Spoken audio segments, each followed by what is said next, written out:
정체불명의 번호가 쓰인 종이와 의자가 줄지어 있습니다. 흔히 알박기라고 부르죠. 아이돌을 가까이서 보기 위해 방송국이나 사인회 등에서 나타나는 장면인데 이젠 축구장에도 등장했어요. 최근 한 커뮤니티에 이런 모습을 비난하는 글이 올라왔는데요. 8일 고양 종합운동장에서 남자 축구대표팀의 오픈 트레이닝 데이가 있었잖아요. 바닥에 자리 있음이라는 글과 함께 핸드폰 번호를 적어둔 종이 사진이 붙어있고 밟고 올라갈 수 있는 의자도 보입니다. 선수들의 사인을 받고 사진을 찍기 위해 행사 전날부터 일부 팬들이 자리를 맡아둔 거죠. 이런 상황에 축구 팬들은 격분했습니다. 아이돌 문화 축구판에 가져오지 마라. 무슨 축구 선수를 아이돌 좋아하듯 좋아하네. 일부 축구 팬들은 당일 새벽에 경기장을 찾아가 종이를 다 떼어버리기도 했고요. 어떤 팬덤 내에 존재하는 기존 질서에 대한 반항이라고 봐도 되겠죠. 오픈 트레이닝을 관전하는 데에 대한 질서에 대한 거부감, 또 새로운 질서를 만들려고 하는 현상으로 봐도 되겠죠. 일부 언론에선 아이돌 문화라고 단정짓기도 했는데요. 그런데 아이돌 팬들 사이에서도 이런 모습은 눈살 찌푸리는 행위로 여겨진다고 해요. 일부 극성 팬들의 행동에 불과하다는 거죠. 스포츠는 팀 경기지만 최근엔 선수 개인 팬들이 많아지는 추세인데요. 국가대표팀은 물론이고 K리그에서도 개인 팬의 비율이 늘었죠. 이게 응원하게 되는 게 선수 단위가 되면은 선수를 응원하기 위해서 팀을 공격하는 경우도 좀 많아지는 것 같고, 실력이 중요한 스포츠인데 아이돌 화해가지고 개개인을 응원하는 걸 되게 분노를 하는 것 같다는 느낌을 받았어요. 확실히 경기장 갔을 때도 아이돌 콘서트장에서 보는 대포 카메라 수도 엄청 늘어나고 굿즈 같은 것들도 확실히 좀 아이돌화 되어서 많이 나오는 것 같아요. 국가대표 A매치만 봐도요. 특정 선수가 카메라에 잡히면 큰 환호성이 들리기도 하고요. 관중석 1열 펜스에는 개인 선수를 위한 현수막들이 걸려 있습니다. 또 특정 개인 팬들을 땡땡맘이라고 부르기도 하고요. 지난 2월 손흥민, 황희찬 선수가 맞붙게 된 코리안 더비에서도 화제가 된 사진이 있는데요. 한 한국인 팬이 두 선수의 유니폼을 반반씩 이렇게 입었는데 SNS에 비판 섞인 글이 올라오기도 했습니다. 이런 현상 축구뿐만이 아닙니다. 프로농구와 프로야구에서도 큰 카메라를 들고 선수 개개인을 찍는 팬들이 많아졌다고 하거든요. 스포츠 스타들을 추앙하고 그들 훈련장까지 나타나는 거는 나의 스타에 대해서 끊임없이 충성을 보이는 거거든요. 사실 그런 팬덤은 조금 오래는 됐었거든요. 2000년대 초반에 2002년 한일 월드컵을 기반으로 해가지고 팬덤이 폭발적으로 증가했다고 보거든요. 이런 흐름은 과거의 사례에서도 찾을 수 있는데요. 98년 당시 K리그에는 이동국, 안정환, 고종수 선수가 뛰고 있었는데 모두 실력과 외모, 스타성을 겸비해 인기가 많았죠. 이들을 보기 위해 찾아온 여성 팬들로 한때 최고 흥행가도를 달리기도 했었고요. 다만 지금은 과거와 다른 점도 있다고 하는데요. 지금은 좀 더 조직적이죠. 그 특징은 내가 좋아하는 선수들은 내가 보호를 한다. 내가 좋아하는 스타 선수의 신상에 관한 부정적인 이슈라고 한다면은 팬들이 모여서 적극적으로 나서서 저지하려고 하거든요. 이런 논란에도 불구하고 사실 구단이나 협회는 싱글벙글입니다. 유니폼이나 굿즈를 사는 비율이 높아지면서 자연스레 구단의 매출이 늘어나고 국내 축구의 입지를 넓혀가기 위해선 이런 팬들도 놓칠 수 없을 거잖아요. 프로축구나 프로야구나 국가대표도 마찬가지고 팬들의 영향력에 절대적으로 의존할 수밖에 없는 게 수입에도 연관이 있거든요. 팬클럽의 활성화 그리고 직관하는 관중들의 증가 결국엔 전부 다 스폰서 수입이 증가되는 효과로 나타나기 때문에 연맹이나 협회 입장에서도 팬들의 영향력을 무시할 수 없게 된 거죠. 종목에 상관없이 스포츠 팬들은 경기와 응원에 더 집중하고 싶어 하잖아요. 아이돌을 좋아하듯 선수 개인에만 치우치면 스포츠의 본질이 흐려진다는 게 스포츠 팬들의 입장이고요. 다양한 팬덤이 생기면서 갈등은 앞으로도 이어질 것으로 보이는데요. 건강한 팬 문화가 자리 잡을 수 있는 방법은 없을까요? 여러분의 의견을 댓글로 달아주세요. 광고 없이 유튜브를 시청할 수 있는 유료 구독제, 유튜브 프리미엄. 구독 결제 시 자사 음악 스트리밍 서비스 유튜브 뮤직도 함께 무료로 사용 가능하죠. 유튜브 뮤직은 음원뿐 아니라 타 가수의 커버곡, 가수 리액션 등 음악과 연계된 다양한 콘텐츠를 제공한다는 점이 특장점인데요. 유튜브 프리미엄 이용자 증가와 함께 꾸준히 성장하더니 2024년 8월 음원 플랫폼 강자 멜론을 제치고 음원 플랫폼 월 활성 이용자 수 1위를 달성합니다. 그런데 공정위에서 이러한 구글사의 판매 방식에 제동을 걸었습니다. 공정한 음원 시장 경쟁을 방해하는 끼워 팔기에 해당한다며 지난해 2월부터 관련 조사에 착수해 결국 유튜브 뮤직 제재로 결론이 났고 이르면 오는 10월 제재 수위를 결정할 방침입니다. 끼워 팔기란 건 공정위가 정의한 불공정 거래 행위 중 하나로 쉽게 말해 독점 시장을 갖춘 거대 사업자가 메인 상품과 관련 없는 서브 상품을 덧붙여 판매해 구매 의사가 없던 소비자들에게까지 서브 상품을 강매할 뿐 아니라 해당 서브 상품을 주력으로 판매하던 타사 소비자를 끌어와 또 다른 독점 시장을 형성하는 시장 지배력 남용 행위를 의미하는데요. 쿠팡플레이, 쿠팡이츠 무료 배달 서비스를 와우 멤버십 이용자들에게 제공 중인 쿠팡 또한 최근 이 끼워 팔기 단속 대상으로 지목받아 조사를 받기도 했죠. 공정위는 소비자의 선택권을 확대하려는 취지라고 설명했지만 부정적인 반응이 쏟아져 나오고 있습니다. 유튜브 뮤직을 제재한다고 소비자들을 국내 음원 플랫폼으로 갈아탈 것 같진 않은데? 끼워 팔기가 영리한 전략 아닌가?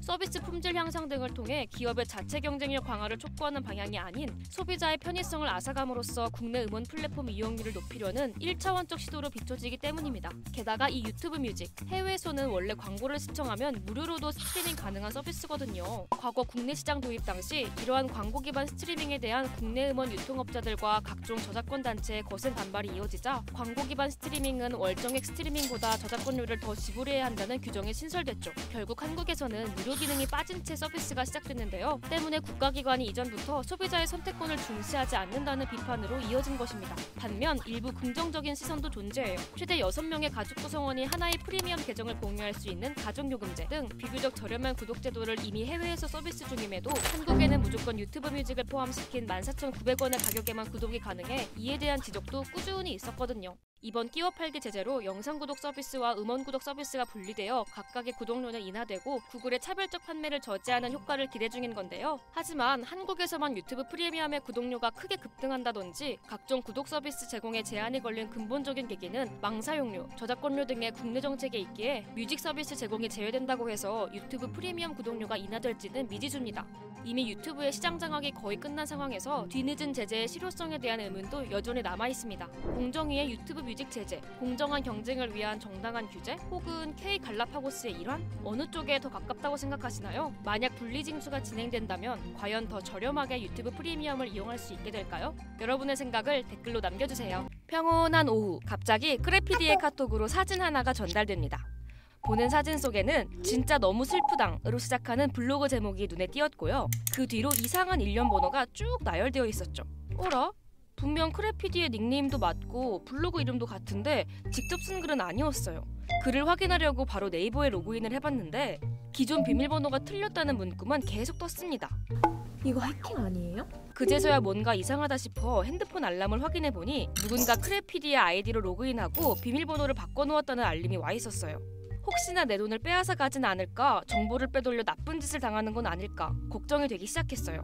다행히도 네이버 어플에 로그인이 되어 있어 로그인된 모든 기기에서 로그아웃을 하고 본인 인증을 통해 비밀번호도 다시 바꾸어 급하게 문제를 해결했지만 찝찝함은 남아 있었어요. 불안한 마음에 확인해보니 네이버와 연동된 카드나 계좌로 무언가를 결제한 흔적도 없었고요. 인증서도 사용하지 않았죠. 정말 깨끗하게 글만 올렸습니다. 같은 사례가 또 있나 궁금해져서 검색창에 진짜 너무 슬프당을 검색해봤는데 소름 돋게도 많은 사람들의 블로그에 글이 올라와 있었어요.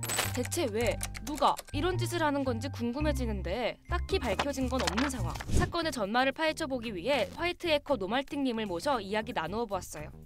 알파벳 같은 거 이런 거 보면은 저는 특정 계정으로 이 글을 썼다라는 거를 확인하기 위한 용도라고 생각을 합니다. 추정을 해보자면은 키워드로 검색을 했을 때 어떤 게 가장 상단에 올라오는지 그걸 체크하기 위한 용도지 않을까.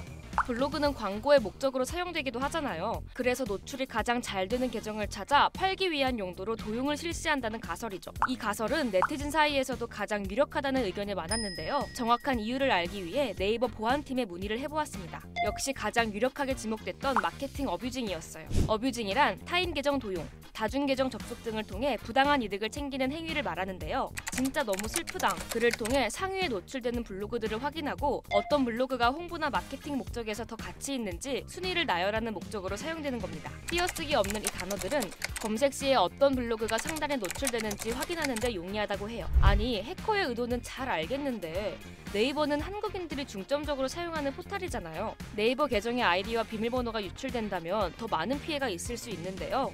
네이버 계정 같은 경우는 사실 해커들에게 가장 탐내하는 계정 중에 하나거든요. 다른 많은 사이트들을 한 번에 털어갈 수 있는 계정 중에 하나거든요. 그런 경우도 많이 봤습니다. 인스타그램이 해킹 당했다. 2차 인증도 해놨는데 왜 당했느냐. 근데 인스타그램에 등록되어 있는 보안 이메일이 네이버 계정이었던 거죠. 그래서 네이버 계정을 털면 이제 인스타그램에 비밀번호 찾기 기능이 있잖아요.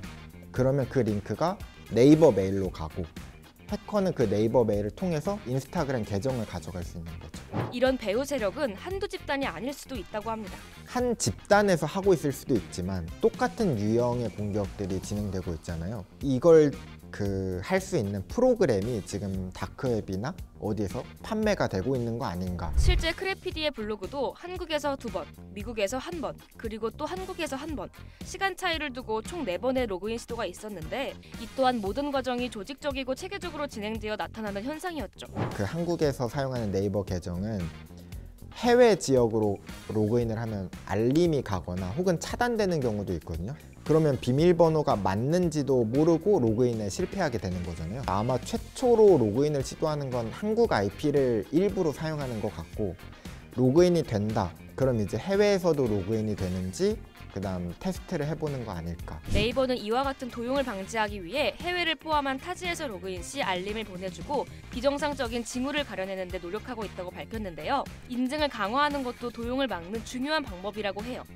비밀번호는 물론 비밀이긴 하지만 비밀이 아닌 비밀이라고 생각을 하는 게 가장 좋습니다. 2차 인증을 무조건 해줘야 됩니다. 혹은 링크 그냥 함부로 클릭하지 않는 거, 아니면 프로그램 이상한 거 설치하지 않는 거, 이것만 해도 당할 일은 별로 없습니다. 온라인으로 모든 것을 해결할 수 있는 세상에 개인정보는 나의 모든 것을 지키는 중요한 일인데요. 또 여러분들의 개인정보를 위협하는 무언가 있다면 댓글로 알려주세요. 그래.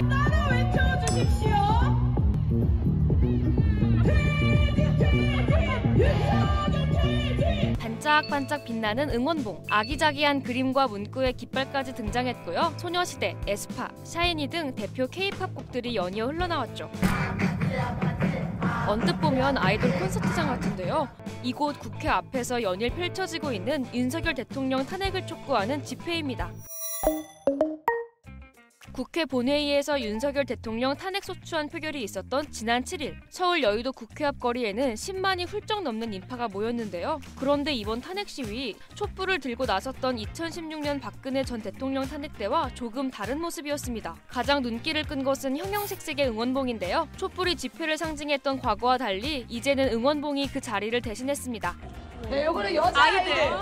NCT 응원봉 굉장히 많네. 그러니까 이게 무슨 망치 모양이어가지고 그동안 홀대받은 응원봉으로 때려잡는 망치봉이 됐어요. 응원봉이 너무 많아서요. 심지어는 집회 주최 측이 각자의 응원봉을 소개하는 시간까지 가질 정도였는데요. 너무 많으니까 한꺼번에 갈게요. NCT, BTS, 조승연, 아이브, 블랙핑크, 스트레이키즈, 너버이즈, 크래비티, 에스파.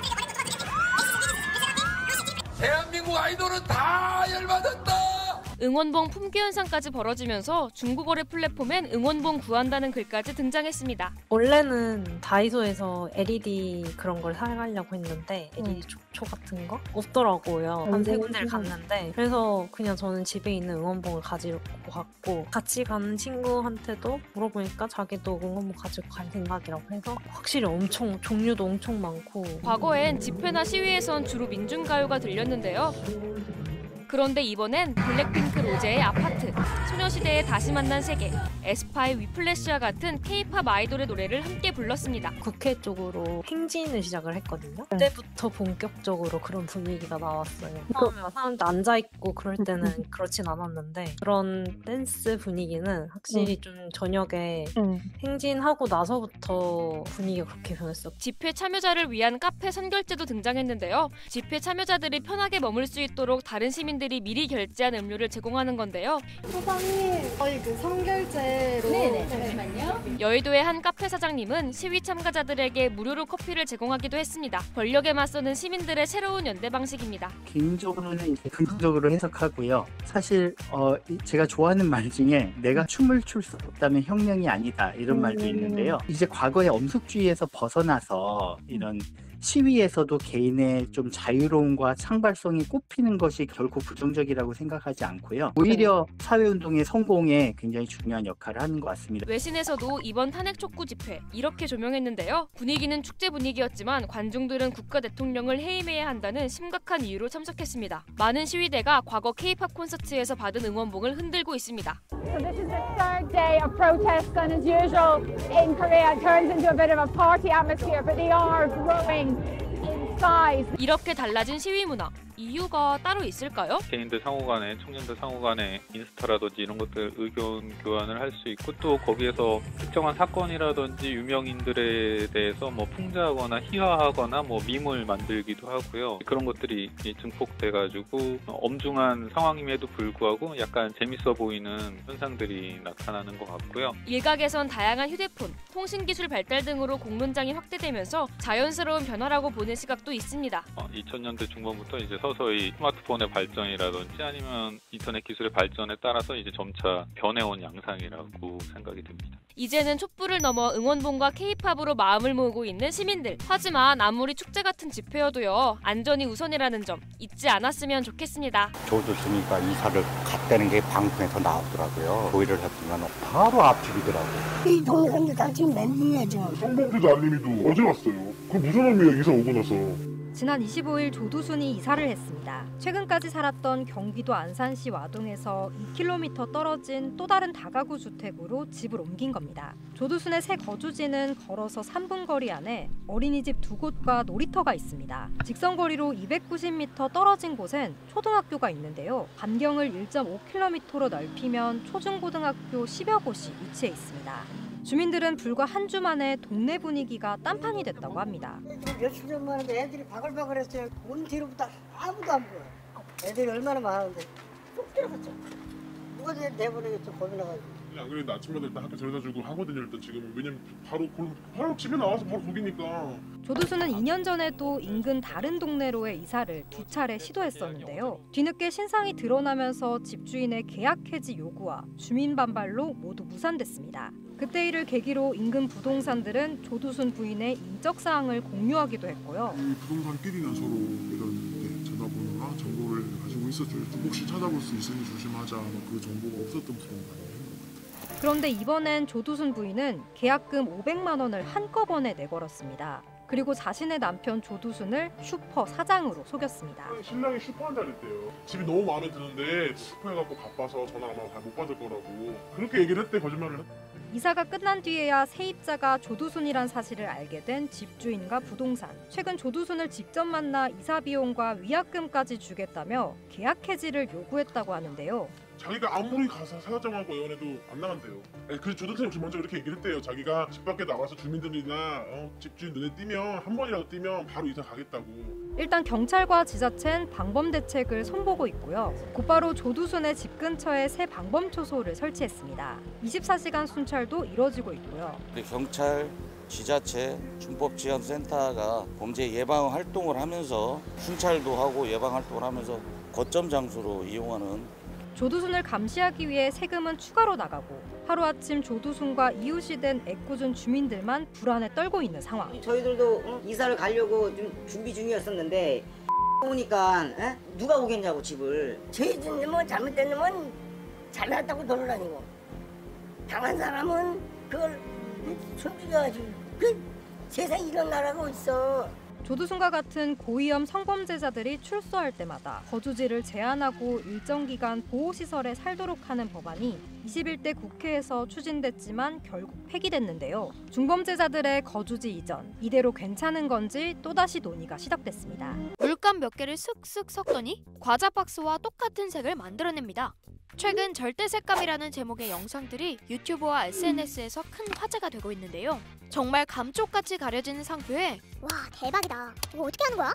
놀랍다는 댓글이 쏟아졌고 심지어 인간 스포이트 아니냐며 감탄하는 사람들도 있었습니다. 또 절대음감은 들어봤어도 절대색감은 처음 본다는 반응도 있었고요. 알고리즘을 타고 쇼츠를 구경하던 크래피디도 너무 신기하게 봤는데 댓글들처럼 절대색감이라는 말은 생소해서 사전에 검색해봤더니 결과가 나오진 않더라고요.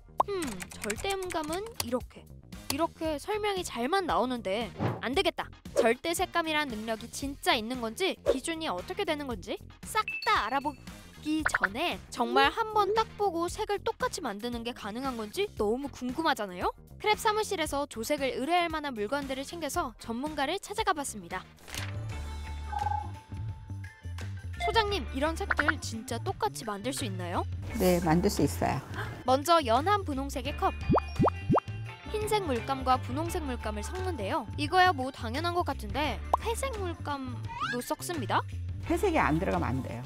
회색을 넣어서 어두워지는 거죠? 아니에요. 탁해지는 거예요. 미술 시간에 배웠던 색의 삼속성, 색상, 명도, 채도 기억나시나요? 밝고 어두운 건 명도와 선명하거나 탁한 건 채도와 관련된 건데요.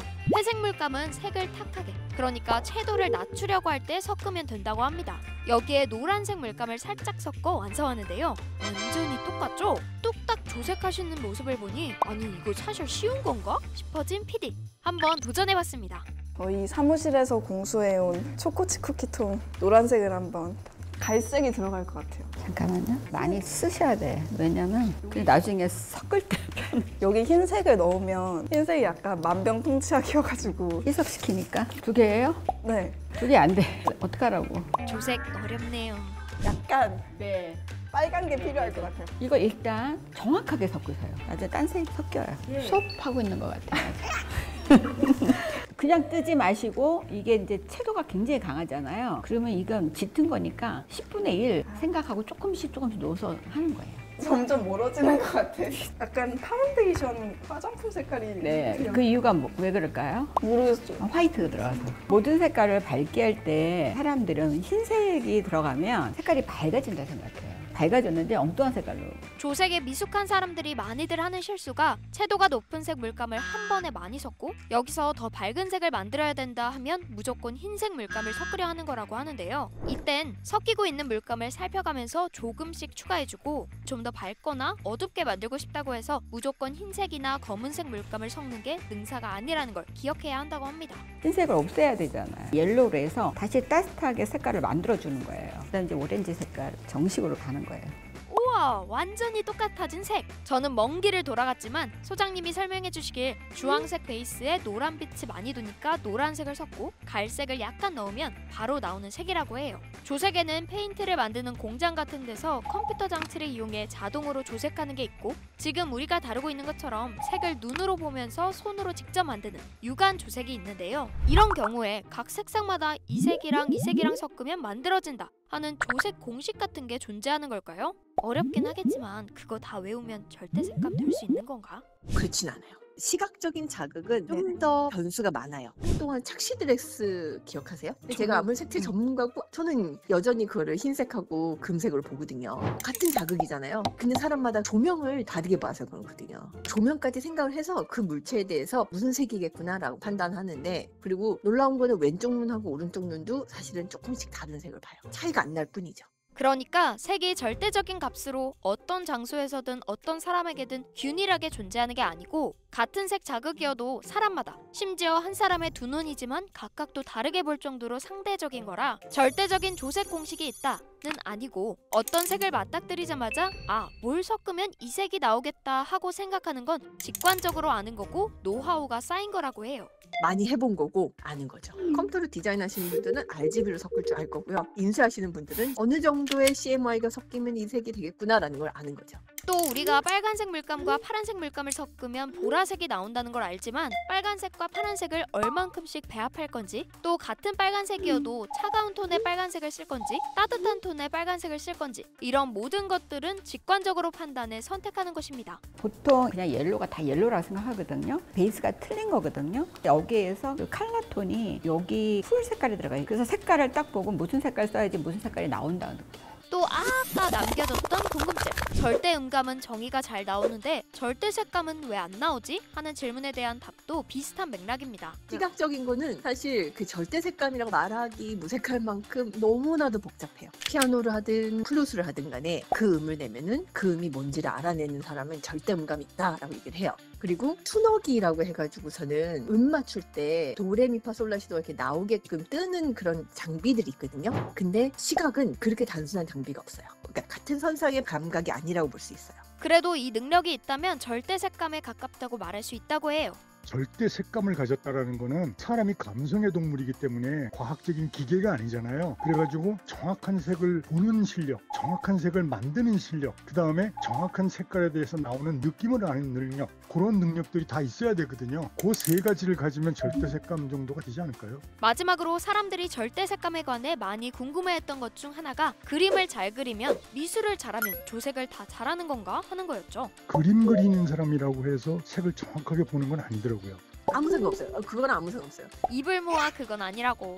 또 조색을 잘하는 분들이 두각을 드러내는 분야가 있는데요. 인쇄소도 물론이고 저희는 어떤 조명에서 아무 샘플이나 요 색으로 해주세요라고 하잖아요. 그러면은 그 색을 참 잘 만들어내시더라고요. 화장품 분야에서도 같은 보라색 라인인데 장비가 뭐 잠깐 멈췄다던가 불순물 때문에 색이 살짝 달라지기도 하거든요. 근데 그거를 기계로 가려낼 수 있냐면 못 가려내요. 아직도 우리 눈에 의존해요. 색채만을 전문적으로 다루는 직업도 있죠. 컬러리스트 하면 먼저 저희가 새로운 색깔을 만들어낸다. 그다음에 색을 만드는데 그 색이 상품에 어떻게 적용하는가에 따라서 우리가 살아가는 리빙이나 건축물이나 이런 다양한 곳에 그 색깔을 제한하는 그런 사람들을 컬러리스트라고 합니다. 크랩과 함께 알아본 절대 색감 흥미로우셨나요? 앞으로도 화제가 되는 소식들을 빠르고 쉽게 짚어볼게요. 또 궁금한 게 있다면 댓글로 남겨주세요. 여러분, 여러분의 첫 디즈니 영화는 무엇이었나요? 백설공주? 피터팬? 라이온킹 아니면 알라딘. 겨울왕국도 있죠. 이렇게 디즈니 하면 떠오르는 작품들 정말 많은데 디즈니가 벌써 100주년을 맞이했다는 사실 알고 계셨나요? 한국에서는 새해가 되자마자 100주년 기념작인 위시가 개봉하기도 했는데요. 그런데 현재 디즈니는 창사 이래 가장 큰 위기에 직면했다고 합니다.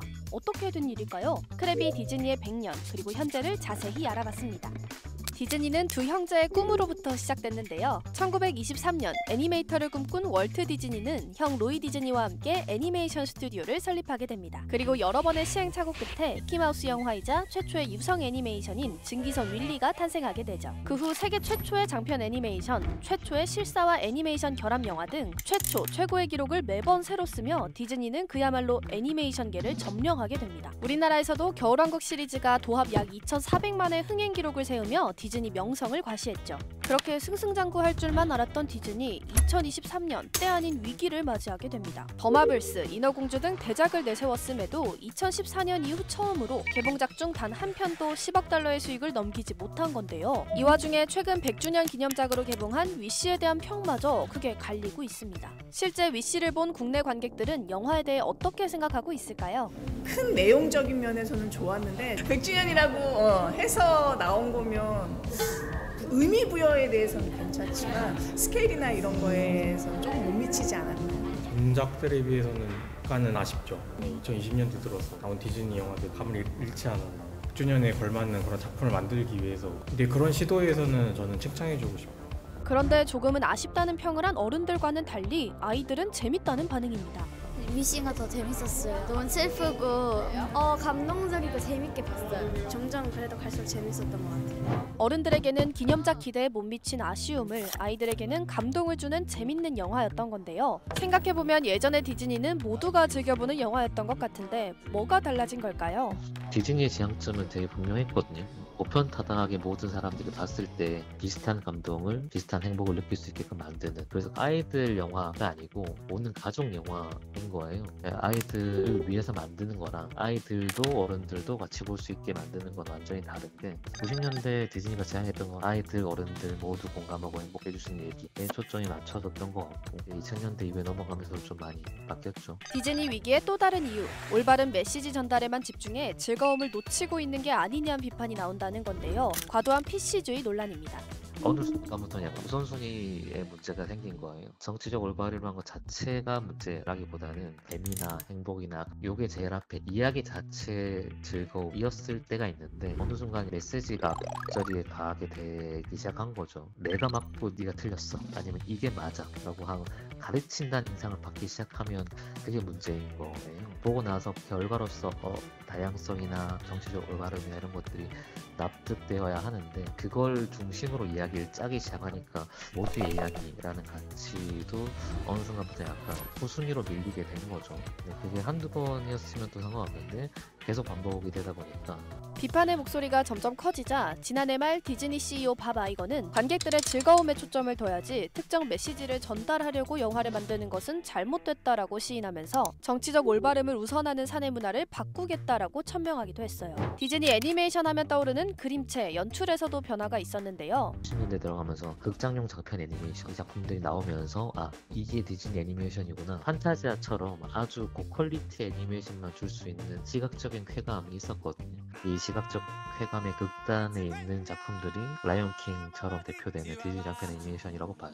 퀄리티 자체가 좀 다르다. 엄청나게 많은 작가 수가 들어가고 뮤지컬 형식의 춤과 노래를 곁들인 방식으로 아주 고퀄리티의 장편 극장용이 나왔을 때 이제 그때부터 디즈니가 좀 더 대중적인 회사로 CG가 나오면서도 되게 많이 바뀌었다고 봐요. 90년대 이 극장용 장편 애니메이션이라고 하는 거의 기준점은 셀 애니메이션이거든요. 2D 애니메이션의 장점이었고 CG랑 3D가 나오면서는 또 패러다임이 완전 바뀌기 시작해요. 애니메이션 위기와 함께 최근 디즈니의 수익성도 악화됐는데요. 픽사, 마블, 21세기 폭스 등을 공격적으로 인수합병하고 OTT 서비스 등으로 영토를 크게 넓힌 점이 원인 중 하나라고 해요. 디즈니의 전략 콘텐츠 중 하나였던 마블 히어로의 최근 흥행도 부진했고요. 꾸준히 꿈과 희망을 상징해온 디즈니, 오랜 세월 동안 쌓아온 명성이 100주년을 맞은 현재 갈피를 잡지 못하는 모양새인데요. 변곡점을 맞은 디즈니에게는 지금 어떤 변화가 필요할까요? 결국 돌고 돌아서 다시 재밌는 얘기가 필요하겠죠. 오리지널 스토리에 대한 고민들도 있어야 될 거. 조금 북한에서 얘기하면 애니메이션만 줄 수 있는 거에 대한 고민들이 있어야 하지 않을까 싶어요. 100주년 기념작 위시의 제목처럼 디즈니는 여전히 애니메이션을 통해 꿈과 희망을 이야기합니다. 2024년 디즈니는 이 위기를 극복해 다시 모두를 위한 이야기를 전할 수 있을까요? 여러분이 보고 싶은 디즈니 영화는 어떤 모습인가요? 여러분의 생각을 댓글로 남겨주세요. 2024년 1월 1일 새해 첫날 오후 4시경 일본 이시카와현 노토반도 지역에서 관측 최대 규모 7.6의 강진이 발생했습니다. 역사한 천장에 매달려 있는 전광판은 사정없이 흔들리고 땅은 갈라지고 건물은 무너져 내리고요. 도시 곳곳에서 연기가 솟아올랐습니다. 노토반도에서는 최고 높이 5m의 쓰나미 발생이 예상되는 대형 쓰나미 경보가 내려졌는데요. 이는 2011년 3월 동일본 대지진 이후 처음이라고 합니다. 일본 국영방송 NHK는 즉시 지진 관련 재난 속보를 게시했는데요. 속보를 이어가던 중 앵커 주변에서 지진 알림음이 들리더니 갑자기 발생한 여진으로 중계 카메라가 심하게 흔들리는 모습이 포착되기도 했습니다. 현재까지도 여진이 계속되고 있어 사상자와 피해 규모는 늘어나는 상황입니다. 그런데 이번 일본 재해방송은 예전과는 다른 모습이죠. 재난방송을 담당하는 NHK는 실시간 피해 상황을 신속하게 보도하는 것은 물론 evacuate, 대피하라는 말을 계속 화면에 보여주면서 밤늦게까지 사람들에게 위험을 알렸고요. 일본 기상청이 쓰나미 경보를 발령하자마자 화면 상단은 쓰나미 도망쳐라! 라는 다소 강한 어조의 큰 자막을 화면에 계속 내보냈습니다. 아나운서들도 즉시 정규 방송을 중단하고 지진 속보 체제로 전환해 보도했는데요. 이때 특히 주목받은 아나운서가 있었습니다. 바로 NHK 아나운서 야마우치 이즈미. 이즈미는 쓰나미 경보 발령 후 可能な限り高いところへ逃げてください。命を最優先に今すぐに逃げてください。東日本大震災の津波を思い出してください。 즉각 피난을 촉구했는데요. 사실 일본 재난방송을 떠올려보면 최대한 침착하고 담담하게 보도를 이어가는 것을 자주 보셨을 텐데요. 이 야마우치 아나운서의 멘트는 훨씬 더 감정적이고 적극적이었죠. 사실 이런 모습을 볼 수 있는 데에는 뼈아픈 계기가 있었습니다. 원래 일본의 재난방송은 이런 직접적이고 강한 어조를 사용하지 않았거든요. 특히 NHK 아나운서들은 냉정하게 객관적으로 소리를 지르지 않고 보도를 해야 된다라는 그런 식으로 교육을 받고 있었기 때문에 강하게 면연적으로 지금 도망쳐야 하고 주변에 있는 사람들에게 위기 상황을 알려야 한다라든가 하는 훈련 같은 것은 거의 받지 않았다고 합니다. 그런데 이런 기조가 2011년 동일본 대지진 이후 변화하게 됩니다. 당시 보도는 당황하지 않고 정보 위주의 재난 방송이었는데요. 그러다 보니 사람들이 사태의 심각성을 바로 인식하지 못하고 대피가 늦었습니다. 당시 재난 방송을 보도했던 아나운서들은 내가 좀 더 적극적으로 대피 방송을 했다면 피해를 줄일 수 있지 않았을까 하는 후회의 목소리가 컸다고 합니다. 차분한 어조에 한계를 느꼈던 거죠. 2011년 동일본 대지진이 굉장한 그 계기가 되었습니다. 좀 더 강한 어조로 비난하도록 만들 수 있었으면 한 사람이라도 그 목숨을 건질 수 있었던 거 아닌가라고 해가지고 그 이후에 굉장히 많이 후회를 한 아나운서들이 많았다고 합니다. 그래서 정보를 전달하는 그러한 재난 방송이 아니라 목숨을 건져야 한다. 거기에 초점을 맞춰서 새로운 마니아 그리고 마음가짐 그런 것을 만들어 나갔고 결국은 그 목숨을 지키는 호소라는 책자를 만들었다고 합니다. 이 책자엔 지진과 쓰나미, 집중호우 등 각종 재해 100개 이상의 패턴을 기록했다고 합니다. 목숨을 지키는 호소의 가장 중요한 점은 살아야 한다는 것입니다. 그러기 위해서 강조하는 것은 확실하게 전하는 것, 행동을 재촉하는 것, 예단을 주지 않는 것이죠. 이 세 가지를 기반으로 지금의 재난방송 보도 매뉴얼이 다시 만들어진 겁니다. 일본의 방송사와 아나운서들은 지금까지 철저히 그 지침을 지키면서 보도하고 있죠. 비교적 재난 대비 훈련이 체계적으로 이루어졌다는 평가를 받는 일본도 긴장의 끈을 놓지 않고 있는 모습입니다. 그중 가장 핵심적인 단어 하나를 소개하려고 하는데요. 오하시모. 일본 재난 피난 훈련의 기본이 되는 단어입니다. 오하시모라는 말이 있습니다. 오는 일본 말로 오스나의 오인데요. 사람을 미루지 말아라. 하는 하시르나 뛰지 말아라. 오히려 욕효가다. 시는 샤베르나 잡담하지 말아라. 그리고 모는요 도르나 되돌아가지 말아라. 자신이 두고 온 게 있다. 그것을 가지려고 다시 되돌아가면 안 된다.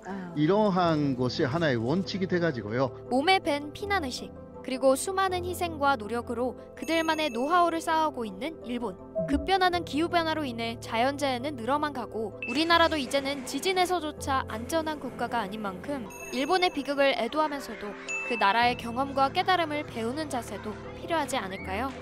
워터파크 유스풀처럼 사람들이 둥둥 떠다니는 이곳, 스위스 한 도시의 풍경인데요. 휴양지 아닌가 싶은데 이 사람들 퇴근길이라고요? 도시를 따라 거대한 강이 흐르고 호수의 도시라고도 불리는 스위스에서는 퇴근 후 냅다 강에 뛰어들어 자연 유스풀에 몸을 싣고 이동하는 도심 속 수영이 흔한 풍경이라는데요. 낭만 그 자체. 저 시간이 퇴근 시간이라니 안 춥나? 보기만 해도 멋진 이 영상을 올린 사람을 크랩이 직접 수소문해 궁금한 거 다 물어봤습니다.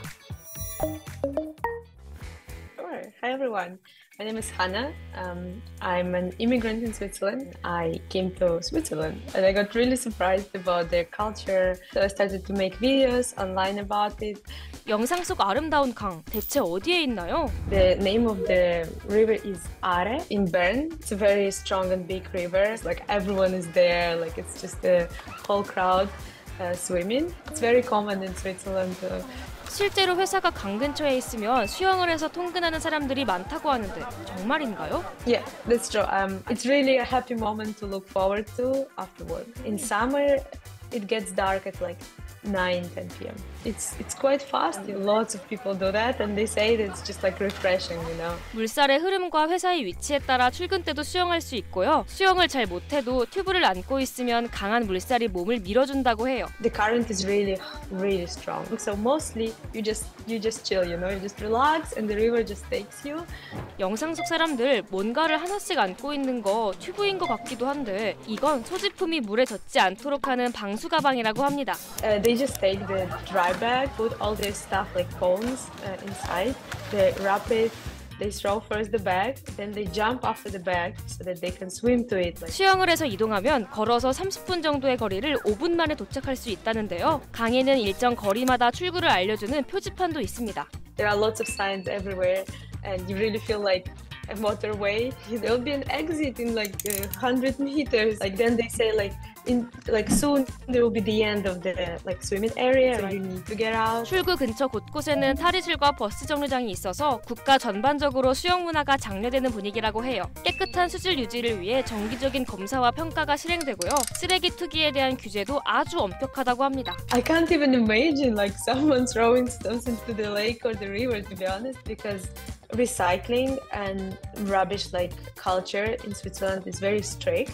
If you don't do that, you get a very high fine. 생각보다 물살이 아주 세기 때문에 반드시 안전에도 유의해야 하는데요. 튜브나 동행인을 꼭 동반하고 나가려는 출구를 미리 봐두어 대각선으로 천천히 빠져나오면 안전하게 물놀이를 즐길 수 있다고 합니다. 수영에 대한 스위스인들의 애정은 남달랐는데요. 평소에도 남녀노소가 자유롭게 일광욕과 수영을 즐긴다고 해요. I've seen lots of people who are like 70 years old and they do that. I've seen like kids who do that. They have so many lakes and so many rivers, right? You will see so many families and so many kids and they already start to swim in the lake. I would say like in Zurich, I go to swim quite often. People during their like break at work, instead of having lunch, they go to swim, then they come back to work. 날씨가 흐려도 강물은 맑다는 스위스. 5월까진 물이 좀 차갑고 6월에서 10월까지가 수영하기에 딱 좋은 시기라고 합니다. 혹시나 교통비가 비싸서 수영을 선택하는 건 아닐까요? I think like swimming is just more fun. You know, they relax in that river. They're tired of sitting in the office and they jump in the cold river and feel more active. 자연과 공존하는 스위스의 수영 문화. 물에 몸을 맡기고 원하는 곳으로 출퇴근하면 정말 재밌을 것 같은데요. 여러분은 어떻게 보셨나요? 또 궁금한 색다른 문화가 있다면 댓글로 남겨주세요. Go swim tomorrow back home.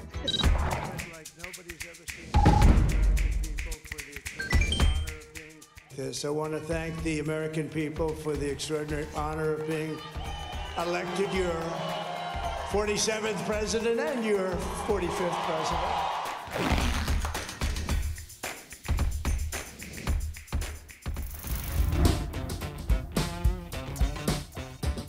He exchanged love letters with Kim Jong-un. You know, it's nice to get along with somebody who has a lot of nuclear weapons. 트럼프 후보는 미국의 통합을 강조하고 한국 등 아시아에서 무력 충돌의 망령이 커지고 있다며 다시 김정은과 잘 지내겠다는 말도 했습니다. We stopped the missile launches from North Korea now. North Korea is acting up again, but when we get back, I get along with them. He'd like to see me back too. I think he misses me, if you want to know the truth. China was afraid of him. North Korea was afraid of him. Look at what's going on with North Korea, by the way.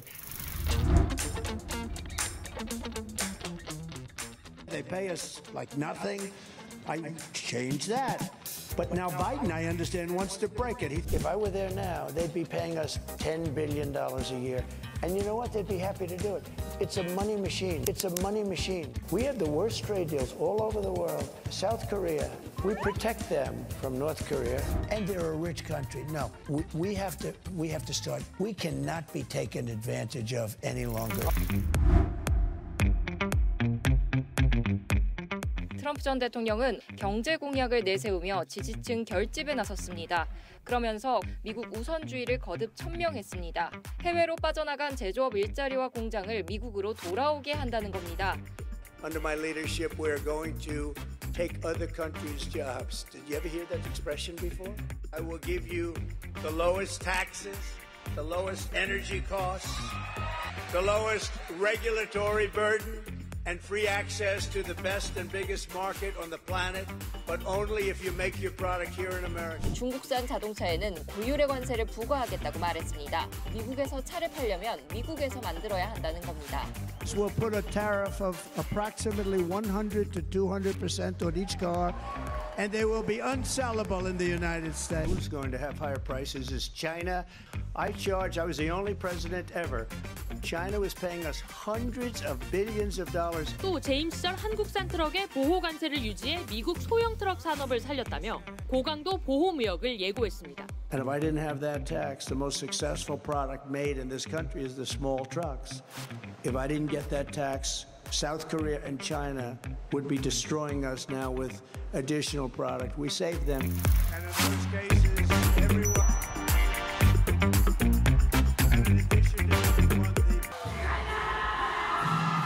환호성을 지르며 신나게 EDM 페스티벌을 즐기는 사람들. 어라? 근데 자세히 보니 페스티벌이 범상치 않습니다. 합장을 하고 뛰는데 열과 가는 할머니도 곳곳에 보이고요. 들리는 가사도 심상치 않아요.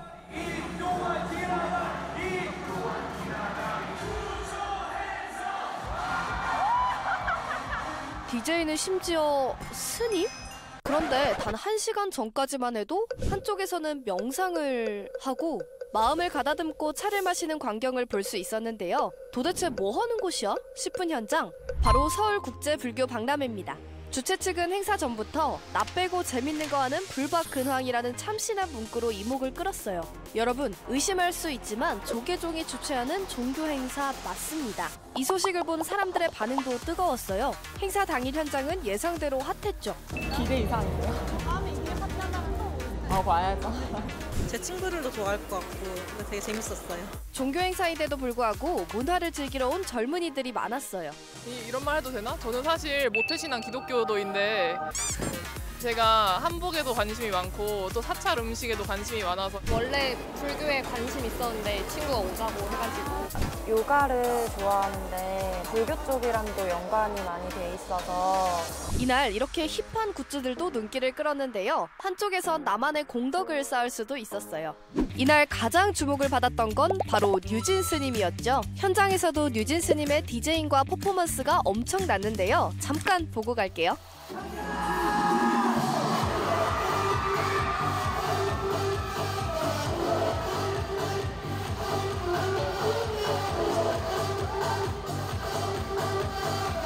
이렇게 사람이 많이 올 줄 몰랐고요.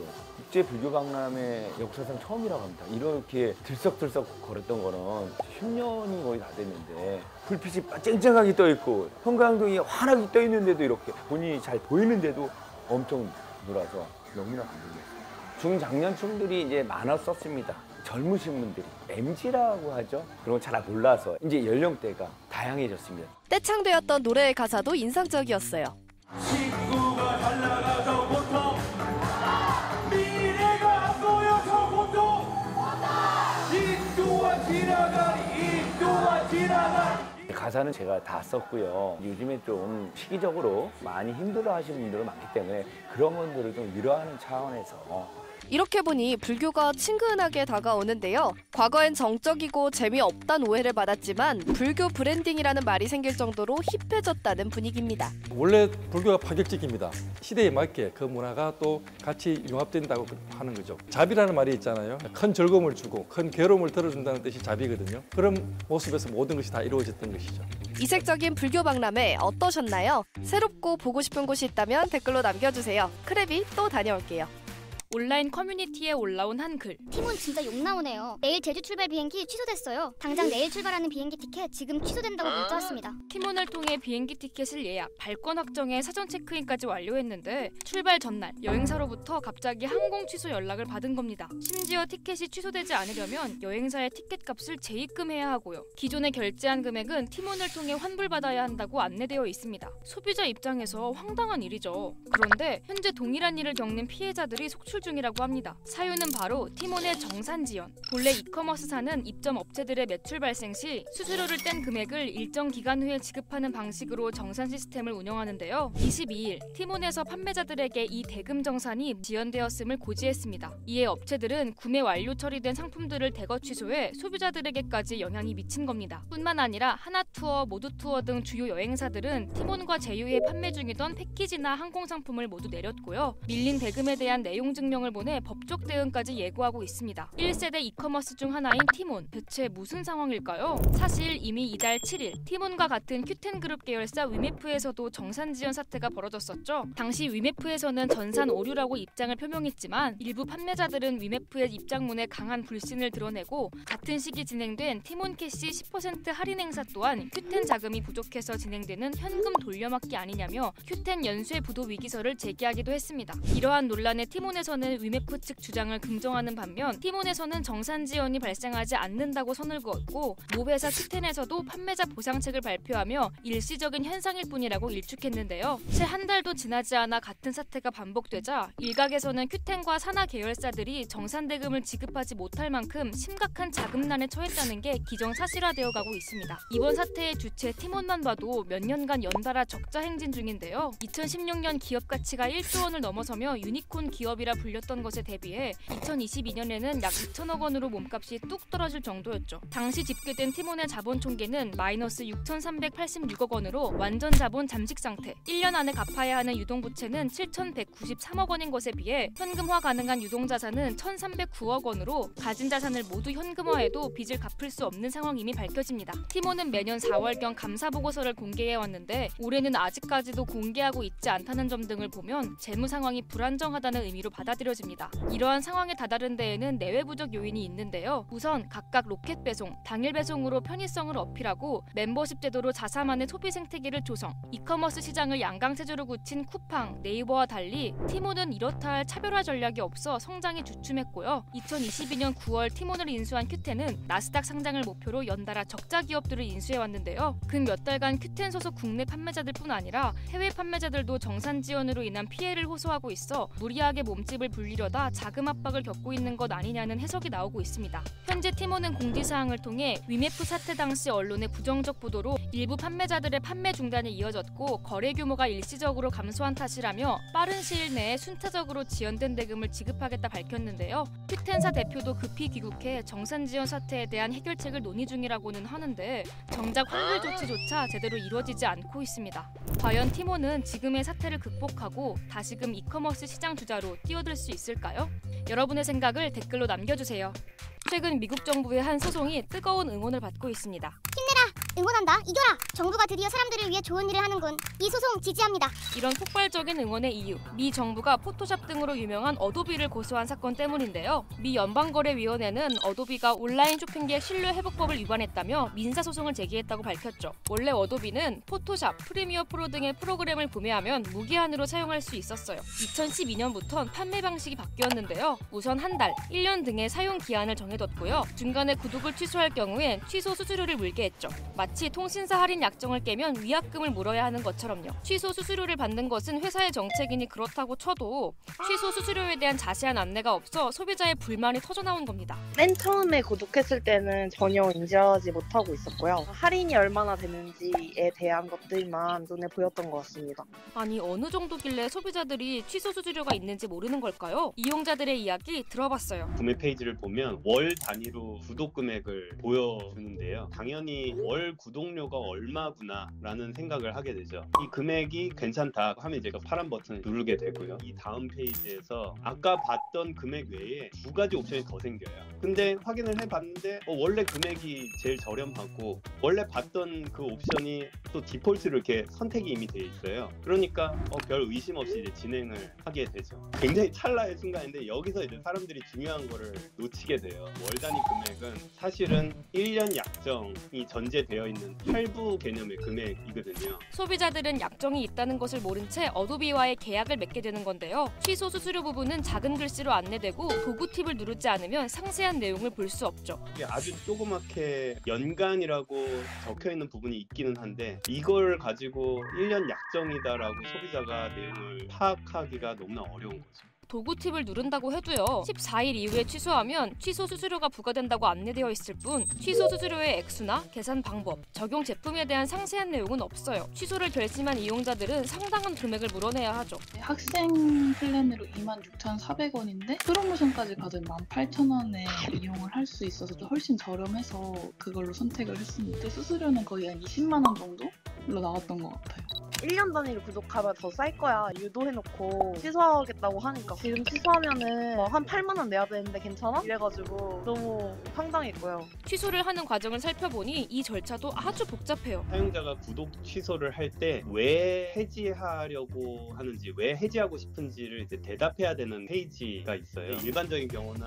불편을 드려서 죄송합니다 이러고서 구독 취소가 돼야 되는데 어도비는 다른 플랜을 제안을 해줘요. 모든 항목에서 붙잡고서 놔주지를 않는 거죠. 애매하게 사용되는 문구도 이용자들에게 혼란을 준다고 하는데요. 나는 지금 해지하려고 도움이 필요한데 아니오를 눌러야 하는 이 상황이 굉장히 사용자 입장에는 좀 헷갈릴 수 있는 거죠. 버튼을 하나 잘못 누르면 이 해지 과정 지금까지 진행되는 게 종료가 돼요. 그러면서 처음부터 또 프로세스를 다시 해야 하는 이런 번거로움이 생기기도 합니다. 이러다 보니 인터넷에선 어도비 환불, 결제 취소하는 방법과 수수료를 덜 내기 위한 꼼수가 공유되고 있어요. 고객센터에 연락을 해서 싹싹 빌어라. 그러면은 수수료 안 내고 취소를 도와준다. 이래서 고객센터에 연락을 해서 뭐 I'm student, I'm very full 막 이러면서 구독을 취소하려면 이용자가 사정을 해야 하는데 어도비는 이런 불만에도 꿈쩍하지 않고 있어요. 어도비가 우리 업계에서 워낙 독점적인 존재이다 보니까 소비자도 알면서 어쩔 수 없이 구독을 해야 되고 끌려가는 입장을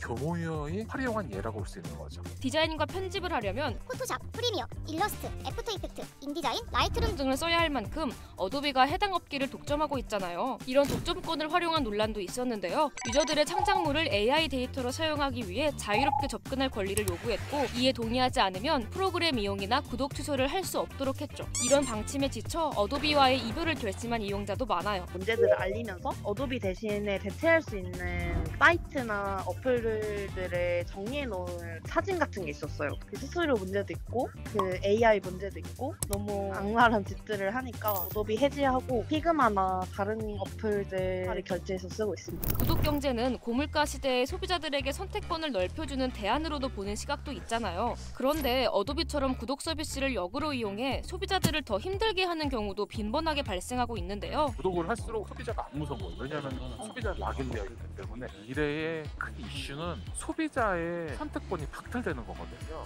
지금까지는 소비자들은 여러 개를 펼쳐놓고 살 수가 있었어요. 지금 같은 경우에는 물건을 아예 팔지 않고 구독으로만 제품 서비스를 하게 되면 그 가격이 비싸든 싸든 무조건 구독을 해야 되거든요.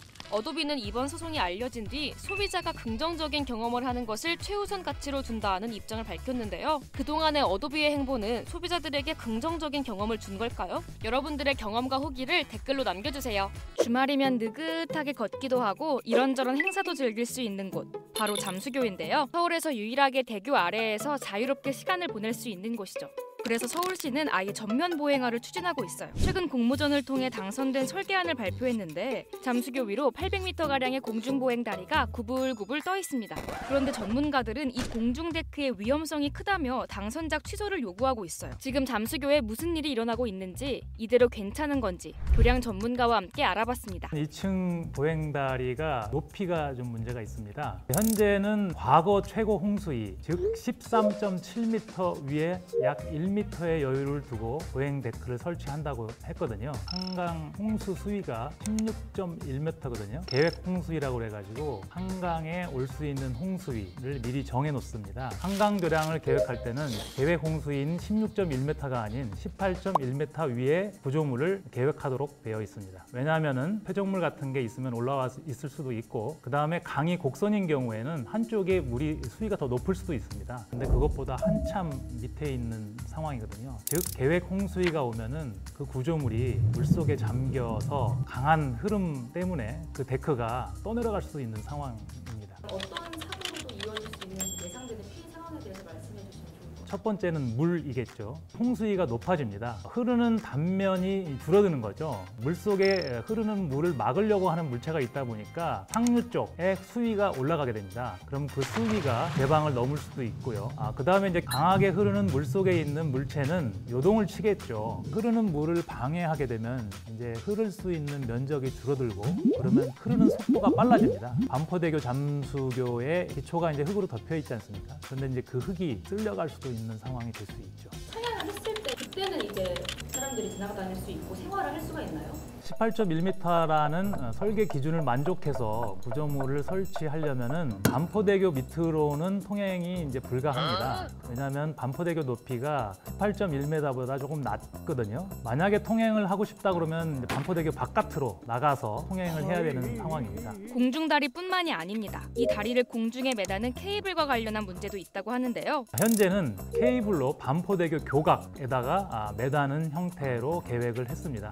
위로 올라갔다 내려갔다 또는 비틀리거나 이렇게 하면서 케이블에 강한 힘을 전달시킬 수 있거든요. 그때 만약에 케이블이 끊어진다면 하류 쪽으로 쓸려 내려가면서 반포대교 교각에도 충돌할 수가 있고, 또 하류 쪽에 있는 다른 교량의 교각에도 충돌할 수 있는 것입니다. 실제로 하중이 꽤 큰 편입니다. 군중하중이라고 그러는데 사람들이 많이 모였을 때 메다 제곱당 약 350kg, 0.35톤이죠. 현재 반포대교의 교각과 교각 사이가 약 30m 되거든요. 그래서 데크의 면적이나 이런 것들을 고려해보면 꽤 큰 하중이 이제 반포대교에 추가로 작용을 하는데, 반포대교는 상당히 오래된 교량이고 그래서 기초 검토나 아니면 교각 자체가 안전한지 이런 것도 검토를 해야 되는데, 충분하지 않은 다리 높이와 교각에 매달 케이블까지 과연 가능할까 싶은데요. 그래서 직접 전문가와 함께 방문한 잠수교 모습 잠깐 살펴보면요. 기둥들이 쫙 있고 이런 게 연속성이 있고 이게 되게 공간감이 있잖아요. 공간이 높으면 쾌적하게 느껴지는데 사실상 저거를 매달면은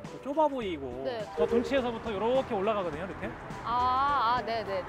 그래서 이제 37번까지 올라갑니다. 여기 보시면 이게 이제 과거 최고 홍수위라고 이제 나와 있는데 13.7이라는 건 실제로 수위입니다. 수위. 저기에서 1m를 유지하고 1m가 대충 어느 정도 되는지는 이렇게 손으로 이렇게 해봐도 보이잖아요. 저 위로 이제 다닐 수가 없는 거죠. 구조물 설치가 안 되고 저기다 이제 매달겠다는 얘기거든요. 우리 올림픽대교나 이렇게 사장교라고 하잖아요. 이렇게 당겨 놓는 그 개념하고 이렇게 매달아 놓는 개념하고는 다르거든요. 그냥 매달려 있는 건 바람이 불면 흔들릴 수가 있고. 사장교나 이런 건 당겨가지고 꽉 잡아놓는 거거든요. 얘는 매달려 있으면 이렇게 바람이 많이 불고 그러면 얘가 좌우로도 움직일 수 있고, 실제로는 매달리는 것보다는 이 교각에다가 정착을 시켜야겠죠. 그런데 영국 밀레니엄 브릿지 보면 완전 보행화를 이뤄냈잖아요. 우리의 잠수교는 상황이 다를까요? 군사적 목적으로 계획을 했는데 그 위로 이제 반포대교를 지어서 2층으로 만들어진 경우죠. 그런데 이 잠수된다는 교량은 아주 작은 하천 또는 오래된 그런 교량들만 있고요. 템즈강의 하천폭은 250에서 300 정도 되는데 이 밀레니엄 브릿지의 교량 길이는 약 250m 정도 되거든요. 한강은 하천 폭만 1km가 넘고 실제로는 약 1.3km 내지 4km를 걸어서 건너야 되는 상황이기 때문에 많이 차이가 있고요. 이번 당선작은 네덜란드 기업의 작품인데요. 공중보행 다리로 공간을 확장하고 강렬한 색상을 상징적으로 사용했다는 점에서 높은 점수를 받았다고 해요. 컨셉이 세계에서 가장 긴 미술관인 만큼 보행 다리에는 미술 작품도 설치될 예정인데요. 그런데 악천후 때는 어떻게 작품을 관리할 수 있을지도 고민해야 할 부분입니다. 당선작을 취소해야 한다는 관련 업계 지적에도 불구하고 서울시는 현재의 당선작은 우선 협상 대상자일 뿐 추후 수치 조정을 통해 계획대로 설계가 가능할 때 계약 체결을 진행할 것이라고 밝혔는데요. 많은 사람이 한강에서 여가 생활을 즐기는 건 참 좋겠지만 무엇보다 중요한 건 시민의 안전이 우선 아닐까요? 합동수사본부장은 여기 계신 전두강 보안사령관이 맡을 예정입니다. 12.12 군사 반란을 소재로 1000만 관객의 작품성까지 다 잡은 것으로 평가받은 영화 서울의 봄. 1년 전 개봉한 이 영화, 지금 가장 핫하게 소환되고 있습니다. 45년 만에 선포된 비상계엄 때문입니다. 자유 헌정 질서를 지키기 위해 비상계엄을 선포합니다. 대통령실 고위 참모들조차 모른 채 기습적으로 진행된 윤 대통령의 비상계엄 선포. 서울의 봄 현실판, 군인들 무장하고 국회 진입 시도. 서울의 봄 시즌2 중이었음. 살아생전 경험할 줄 몰랐다. 영화 서울의 봄은 박정희 전 대통령 서거 직후 계엄하에서 발발한 신군부의 12.12 군사 반란을 생생하게 그린 영화죠. 실패하면 반역, 성공하면 혁명 아닙니까? 계엄령은 1979년 10월 27일, 그러니까 박정희 전 대통령 피살 다음 날 제주도를 제외한 전국에 내려졌는데요. 이듬해 전국적으로 확산된 민주화 투쟁 이후 사회 혼란을 극복한다는 명분으로 더 확대됐습니다. 국회는 철저히 봉쇄됐고 무시됐습니다. 결국 456일, 1년 넘게 이어졌는데요. 이번 비상계엄은 155분, 2시간 35분 만에 국회 계엄 해제 요구로 종료됐습니다.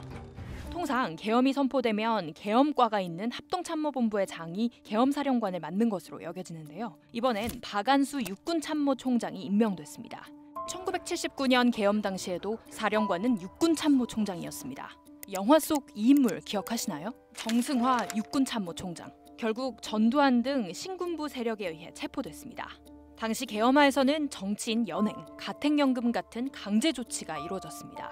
이번엔 무장한 공수부대가 국회 경내에 헬기로 진입하면서 국회의원, 보좌진 등과 몸싸움은 벌어졌지만요. 국회의원도 안 들어보지는 이유가 뭡니까? 아니, 강제 연행 같은 조치는 없었습니다.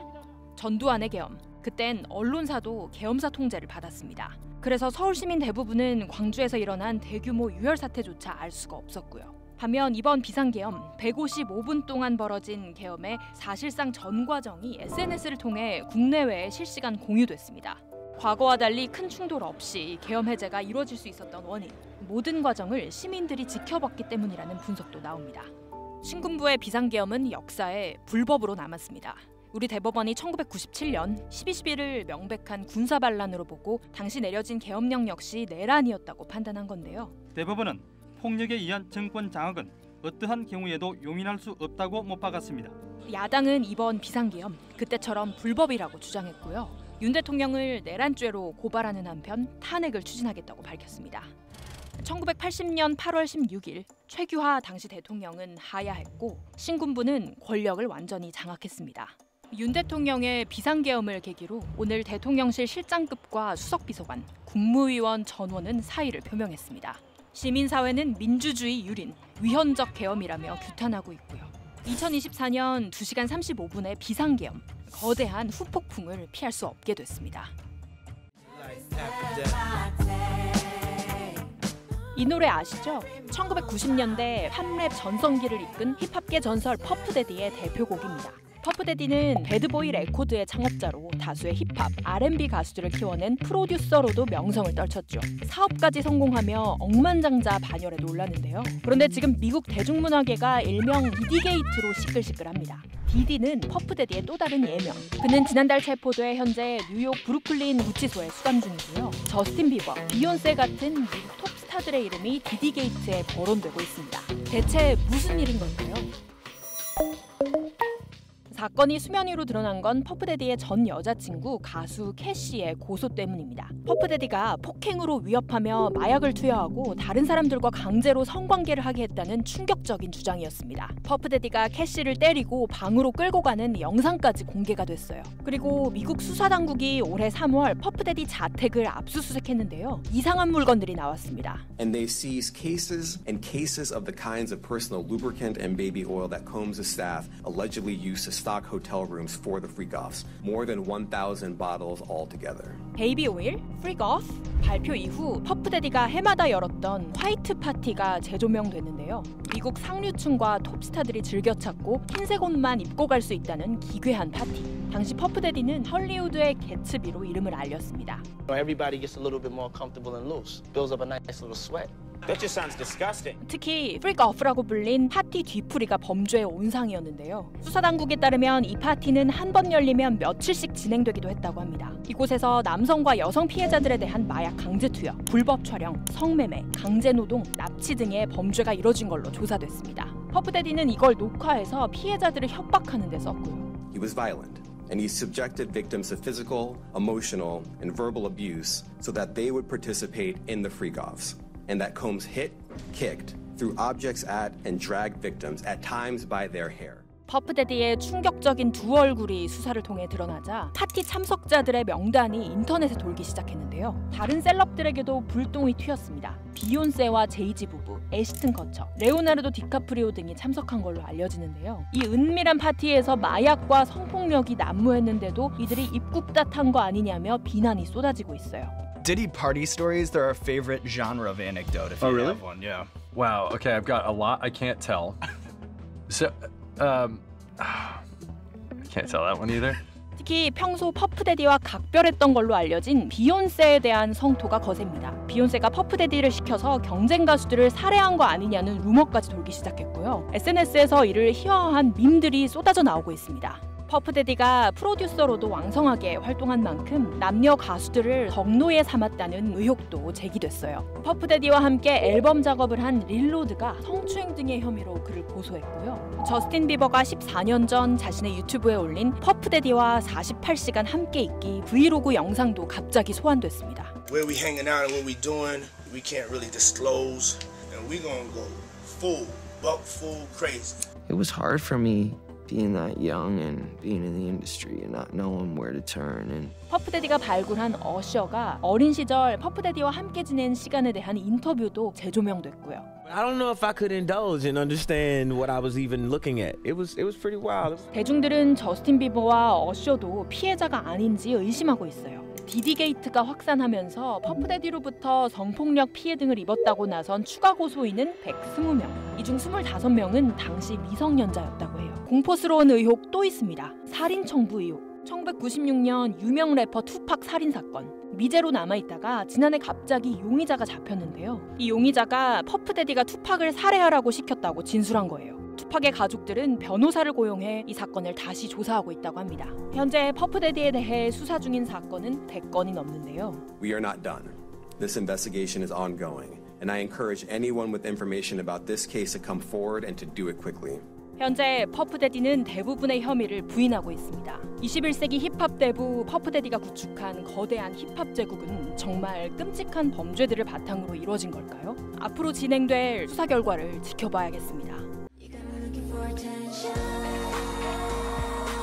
지난 2022년 데뷔해 빌보드 200 1위를 차지하는 등 연일 주가를 올리고 있는 걸그룹 뉴진스. 올해 3월 데뷔해 각종 음악방송에서 1위를 차지하며 좋은 성적을 내고 있는 걸그룹 아일릿. 두 그룹 엔터테인먼트 기업 하이브가 선보인 아이돌이죠. 아일릿은 하이브 산하 레이블 빌리프랩 소속, 뉴진스는 미니진 씨가 대표로 있는 하이브 산하 레이블 어두어 소속입니다. 두 그룹 분위기가 비슷해서 팬들 사이에서 말도 참 많았죠. 이런 가운데 최근 어두어 미니진 대표가 탈하이브를 시도했다는 보도가 나오면서 논란이 일고 있는데요. 뉴진스 데뷔로 어두어 매출이 1년에 1,000억 원 가까이 뛰었었던 만큼 이번 소식으로 하이브 주가가 추락하기도 했는데요. 제2의 피프티 사태가 되는 것 아니냐는 우려까지 나오고 있는데 크랩이 그 내막을 자세히 알아봤습니다. 우선 어두어, 하이브가 지분 약 80%, 미니진 대표가 지분 약 20%를 갖고 있는 하이브 산하 레이블 회사입니다. 그런데 지난 22일 본사 하이브가 미니진 어두어 대표와 임원 A씨에 대한 감사권을 발동했다는 보도가 나옵니다. 이들이 본사로부터 독립, 그러니까 어두어 경영권을 탈취하려는 정황이 의심돼 감사에 착수했다는 건데요. 하이브는 이들이 투자자 유치를 위해 대외비인 계약서를 유출하고 임원 A씨가 어두어 독립에 필요한 비공개 문서 등을 넘겨줬다고 추측하고 있죠. 실제로 23일 하이브는 어두어의 전산자산을 확보해 문건 3건을 발견했다고 알려졌는데요. 문건에는 누군가 하이브가 보유한 어두어 지분을 팔도록 유도하는 방안을 논의하는 내용,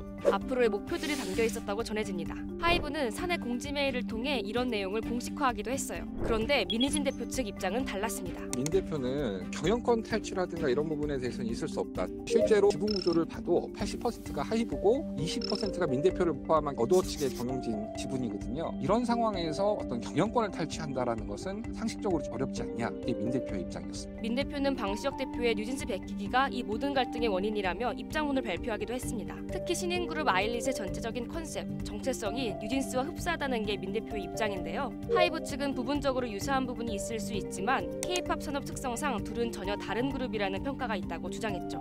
하지만 문제는 이뿐만이 아니었다고 하는데요. 민 대표는 자신이 발굴하고 이제 키웠던 뉴진스가 데뷔 초기부터 지금까지 이제 하이브의 지원을 제대로 받지 못했고 이 산하 레이블 간의 차별이 있었고 또 아티스트 지원도 차별을 했다. 이런 경영 방식에 대해서 민 대표가 한 달 전쯤에 내부적으로 문제 제기를 했다. 하이브 측에서 시정을 해주지 않아서 이번 주 내에 감사를 의뢰하려고 준비 중이었다. 이렇게 밝혔거든요. 전문가들은 이런 그 지배구조 속에서 경영권을 탈취할 수 있는 가능성은 적다. 다만 예를 들어서 미니진 대표가 자신이 키웠던 뉴진스를 데리고 나와서 새로운 독립적인 기획사를 만든다거나 이럴 수는 있지 않냐라는 의견을 내기도 했습니다. 게다가 뉴진스는 컴백을 앞두고 있는데요. 민 대표 측은 하이브가 의도를 갖고 이런 문제를 부각시켜 뉴진스 컴백에 타격을 주고 있다고 주장합니다. 이에 하이브 측은 뉴진스 컴백 일정은 자회사 어두어가 결정할 일이니 우리가 관여하지 않겠다는 입장을 밝혔고 어두어 측도 예정된 일정은 반드시 소화하겠다며 컴백 일정엔 문제가 없을 거라 다짐했는데요. 하이브는 산하 레이블에 있는 홍보를 대행해주고 있거든요. 이런 상황에서 하이브가 지금 뉴진스 복귀에 대해서 자기네들이 결정할 사항이 아니라 자회사가 결정할 일이다라고 말을 돌려서 한 것에 대해서 뉴진스에 대한 복귀라든가 이런 부분에 대해서 하이브가 진정성이 있느냐 조금 의심을 해볼 대목인 것 같기도 합니다. 이렇게 며칠 동안 옥신각신 각자의 입장을 내놓고 있는 상황이지만 아직 공식적으로 밝혀지지 않은 내용도 많고 하이브 측에서도 감사 중이라 명확히 밝힐 수 없다며 보도된 문건의 진위 여부에 대해 말을 아끼고 있어요. 양측 다 더 구체적인 입장에 나오기까지는 시간이 걸릴 거란 전망입니다. 하이브 측에서는 이런 것들이 확인이 되면 민희진 대표에게 이제 출석을 요구해서 의견을 듣고 대표가 갖고 있는 하이브의 자산들을 반납을 하게 할 수 있고요. 민 형사상의 문제 제기를 할 수 있을 것으로 보입니다. 민희진 대표 역시 팬들이 지금까지는 공식적인 입장이라든가 뉴진스 컴백 때문에 자제하는 분위기라고 얘기해요. 뉴진스의 컴백과 함께 민희진 대표가 더 이제 수세에 몰리거나 하이브 측에 압박이 더 들어오게 되면 자신의 입장, 그동안의 문제점들을 공개적으로 폭로한다거나 아니면 반박하지 않을까, 이런 좀 예상도 할 수 있겠고요. 뉴스 보도와 민희진 대표 입장문에 뉴진스와 아일릿 등 아티스트의 이름들이 직접 등장하면서 평론가들 사이에선 경영상의 문제가 아티스트들의 이미지에도 부정적인 영향을 입힐 수 있다는 우려가 나오는 상황인데요. 멀티 레이블 시스템에 따라 가지고 모기업하고 자회사 간의 이런 경영 리스크가 해결이 되지 않으면 아이돌 그룹 전체의 활동에 큰 지장을 일으킬 수밖에 없거든요. 더더군다나 K-팝이 전 세계적인 어떤 영향력을 갖고 있는 상황 속에서 이런 경영상의 리스크를 극복하지 못하면 더 확장성을 갖지 못하거나 브랜드 가치를 훼손당할 가능성이 높기 때문에 이번 사태를 계기로 해서 경영상의 리스크를 최소화할 수 있는 방안들이 모색해야 된다고 봅니다. 양측의 갈등이 파국으로 치달을 경우 하이브 주가뿐만 아니라 K-팝 시장 전반에 미칠 영향이 클 것으로 예상되는데요. 이 사태를 바라보는 여러분의 의견은 어떤가요? 댓글로 남겨주세요. 무려 왕복 10차선의 대로변에 떡하니 자리 잡은 이것. 아니, 창문길이 너무 가까이 있는 거 아니에요? 여러분, 이거 어떤 건물 같으세요? 지나가면서 봤는데 진짜 닭장 같음.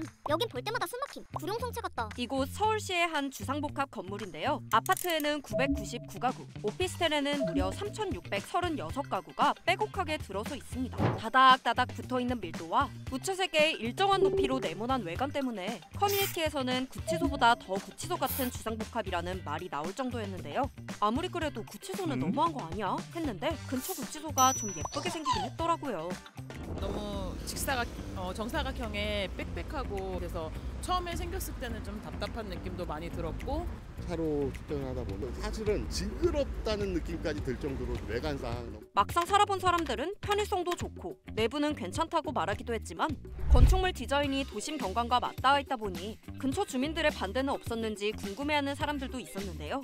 완공됐을 때 잡음이 없었던 건 아니라고 합니다. 아파트 완공 이후 입주민들은 웃돈까지 주고 샀는데 외관 때문에 손가락질 당한다며 울상짓고, 건너편 아파트 주민들은 현수막까지 내걸며 항의할 정도였다는데요.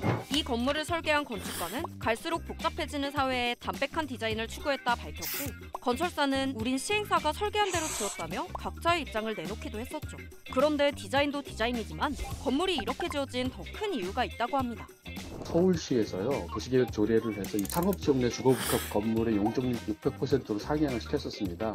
그래서 이 아파트 용적률이 600% 채울 수 있게 된 거죠.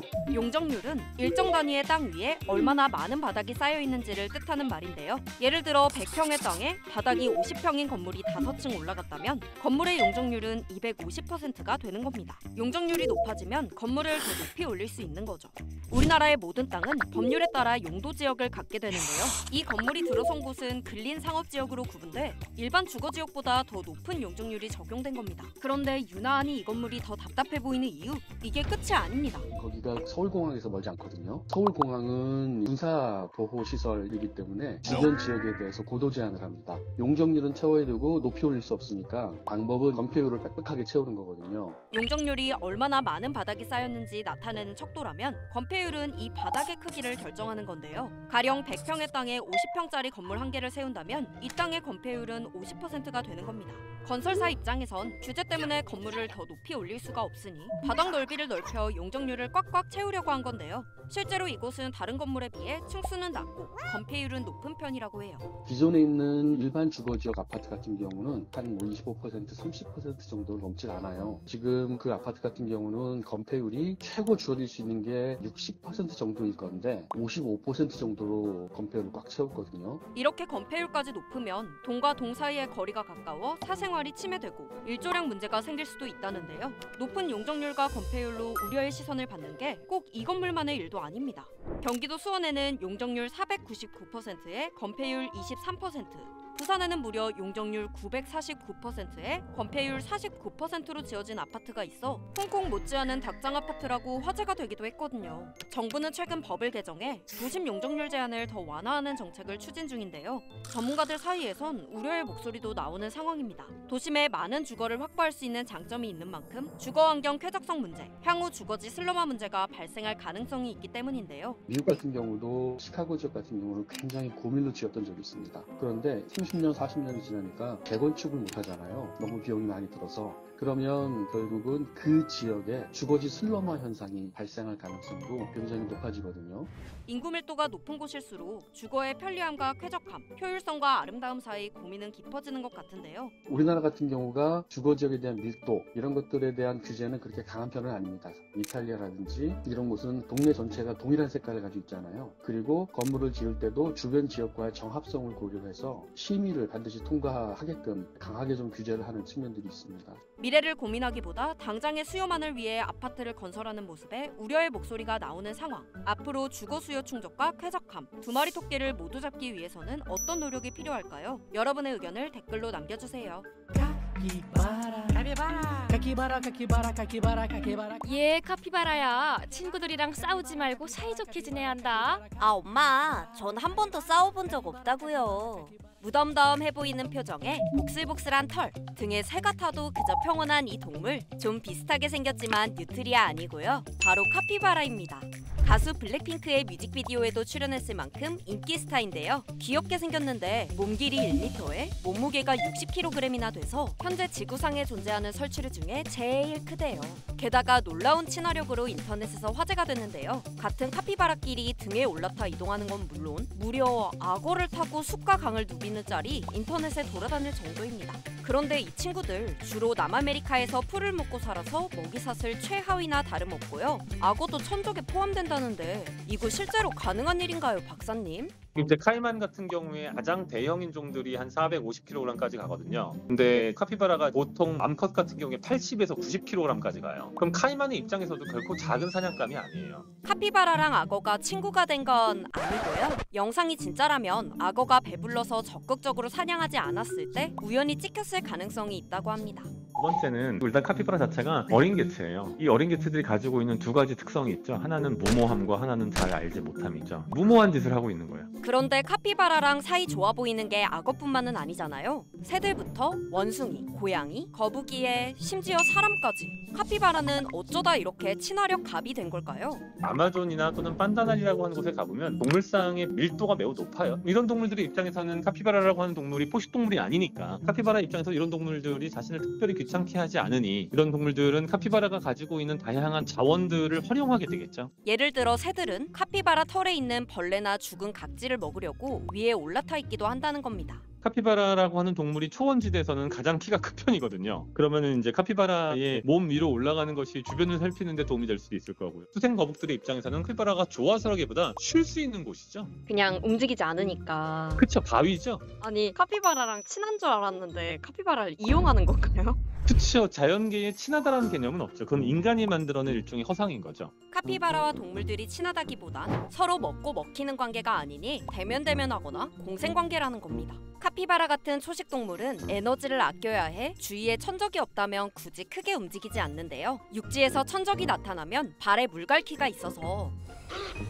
이렇게 재빨리 물로 도망친다고 하고요. 위협을 안 느끼면 가만히 있는 거라고 해요. 원래는 겁 많은 성격이라 야생에서 사람을 만나면 피하기도 한대요.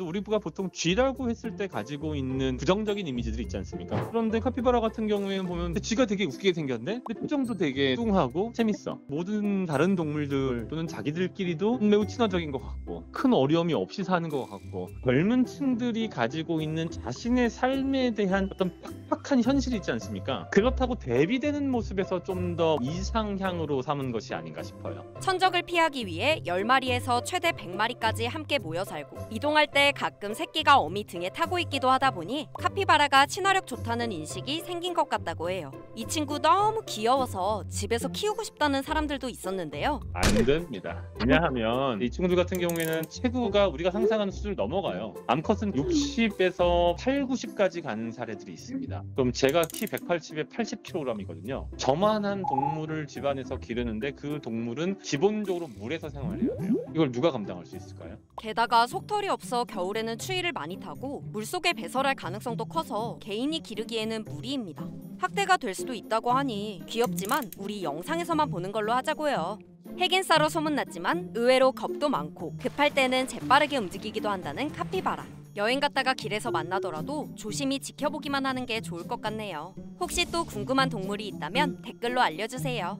아침에 일어나서 한 잔, 점심 먹고 또 한 잔. 매서운 한파에도 손에서 놓지 못합니다. 커피는 한국인의 일상에서 떼래야 뗄 수 없는 존재죠. 그럼 여러분은 커피 마시러 어디로 가시나요? 미국인들은 동네 카페나 던킨, 더치브로스, 블랭크 스트리트 같은 곳을 이용한다는데요. 어라? 왜 스타벅스가 안 보이지? 세계 최대 커피 전문점 스타벅스가 흔들리고 있습니다.